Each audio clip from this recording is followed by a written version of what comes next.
So with just 13 games remaining in the season for the Chicago Bulls, which is crazy to say, this season has literally gone by so quickly, but with 13 games left, the Bulls currently being 10 games below 500 and just a half game below the Wizards for the 10th seed, which is good enough for the play-in tournament. The Bulls also own the tiebreaker with the Wizards as well. The question now is, with the Bulls and the remaining schedule of games, is it still realistic for them to make the playoffs? And really, I mean making the playoffs by getting into it via the play-in tournament game, because climbing all the way up to the 6th seed to avoid the play-in is all but out of the question at this point. They're 7 games behind the 6th spot, and that's what I want to talk about in this video. So what's going on, everyone? You were listening to Bulls Central here. Hope you're all doing well. Guys, I completely forgot to mention in my post-game video last night the results of the score prediction giveaway for the game, and that was for a chance at a $100 gift card to NBAstore.com. And I am saddened to say that we did not have a winner. I guess no one thought the Bulls would blow out the Hornets last night, given their performance from the previous evening, but in any event, we did not have a winner. But don't worry, make sure you're subscribed, as I'll be doing more of these score predictions giveaways as we get closer to the end of the season. And I'll do what I did last time to ensure we actually have a winner. If no one predicts the score correctly, I'll award the winner by the commenter in chronological order of the difference in the score total. So if the Bulls win by 5 points, or if they lose by 5 points, then the winner would be the 5th commenter on the video. But anyway, just wanted to mention that, as I completely forgot to do so in the last video. So back to the topic. Guys, to be honest, I don't even know why I'm doing this, because I think we can all agree if there's anything consistent about this season for the Bulls is that you can pretty much guarantee you consistently will never be able to predict how the Bulls are actually going to be able to perform on a nightly basis. You just can't. On one hand, they'll beat the Boston Celtics in an amazing game on the road, and then they'll lose to a lousy Cavs or Timberwolves team and get blown out by that team at that. So why am I even going to try and predict the rest of the Bulls season and whether it's realistic for them to still have a shot at the playoffs? Well, I'm a nerd and I like looking at numbers and speculating on these sorts of things. So as I've mentioned in recent videos, the rest of the Bulls schedule, these remaining 13 games, are no joke. I mean, the Bulls are going to be playing some of the best teams in the league to finish out the season. Now, the good thing is, generally, some of the better teams, as we get closer to the end of the year, oftentimes rest some of their players before heading into the playoffs, especially when they're already secured home court advantage or there's little way to maneuver when it comes to the overall seeding. And I know these last 13 games, there are so many factors that could impact their performance, and so much speculation depending on when Lavine comes back, because yes, as much as Bulls fans, or some Bulls fans anyway, have been saying that we are better without Zach, no, we are not. I mean, this is coming from myself, who is a bit more critical of someone like Lavine, but we absolutely do still need him and his offense on this roster. A lot of it depends on the health of the rest of the Bulls players as well. Fingers crossed that no one else gets injured or enters the health and safety protocol for the rest of the season. And then, of course, how the Bulls do in some of these games is really dependent on injuries and resting of the players from the people that they're going to be playing against. So I'm not going to go individually game by game and talk about why this game is going to be a problem for the Bulls or why they should be an easy win for them, because so much can change between now and by the time the Bulls face off against their opponents. Rather, I'm going to speak at a high level for these remaining games, give a final record for the Bulls, and see if it's good enough compared to the other teams like the Wizards, Raptors, Pacers, and Hornets, who are all right next to them in the standings. So the Bulls' next 2 games, they're going to be taking on the Miami Heat.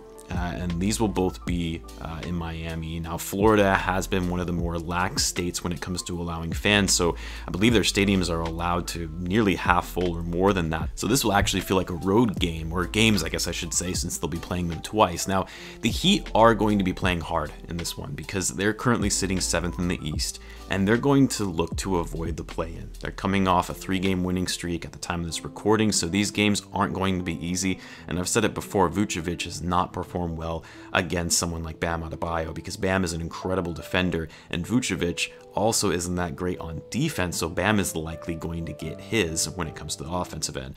But that being said, and I'm taking a little bit more of an optimistic approach when it comes to these final 13 games, I think the Bulls will split these two against the Heat. Then the Bulls will be taking on the Knicks. Hopefully Lavine will be back by then, since it'll have been over 10 days since it was announced that he entered into the protocol.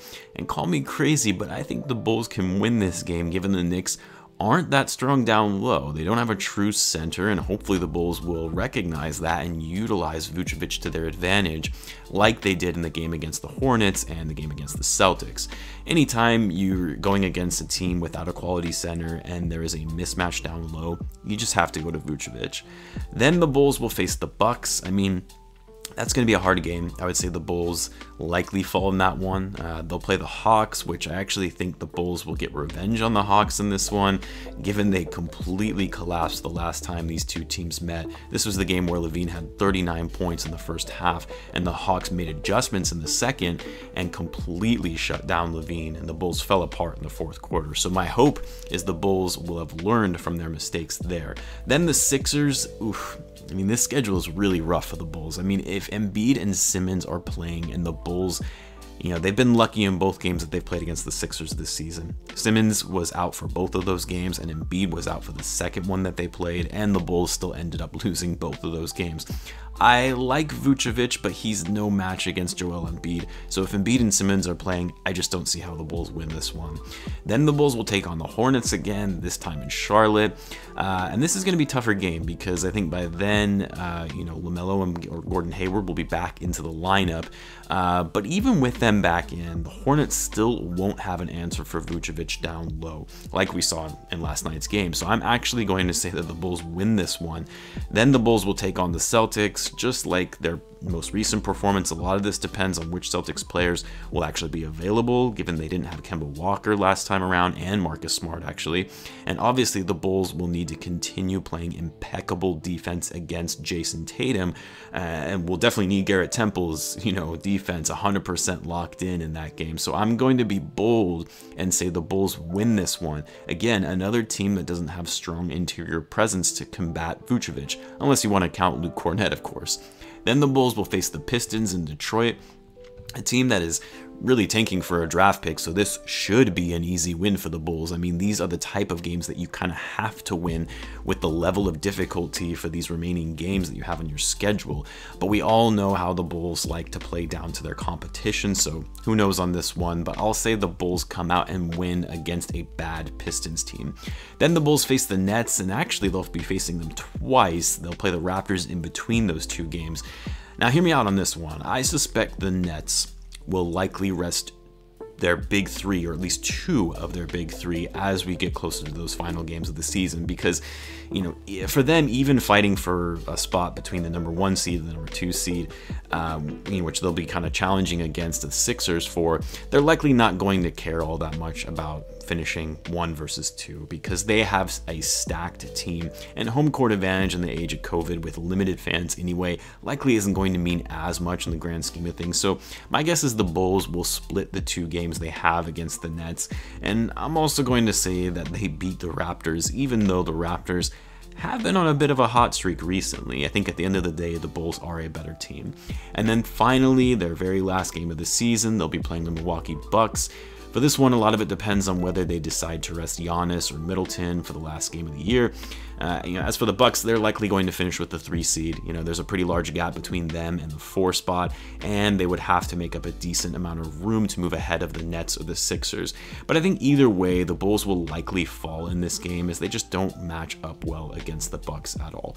So with those predictions on the remaining games, and if my numbers are correct, the Bulls would go 8-5 to finish out the remaining of the season, which means they would finish with a record of 33-39. Not great, but better than last year. And 33-39, 6 games below 500.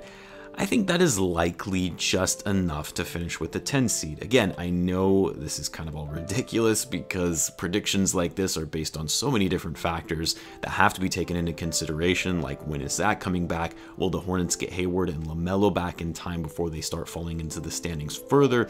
Will the Wizards be able to maintain their hot streak that they're currently on? But in the event the Bulls finish out the season with an 8-5 record in their last games, I do think it's good enough to finish 10th for the play-in tournament. However, I don't think it's likely the Bulls will be able to play their way into the playoffs, given they'll have to win 2 games to get there. I think it's possible they could win their first game against the 9 seed, presumably the Pacers, but to beat either the Heat or maybe even the Celtics following that game is probably unlikely. I just don't think the Bulls are quite there yet, especially with how inconsistent they have been all season. But I do think even making the play-in and winning a game in the play-in gives the Bulls enough confidence and marketing power going into the offseason when it comes to attracting free agents, if, of course, they are able to make it there and finish the season in the way that I've just described. And of course, with the right moves made by the front office and trades in the offseason, that'll obviously help as well. So yes, I know this is all incredibly speculative, and most of you are probably thinking,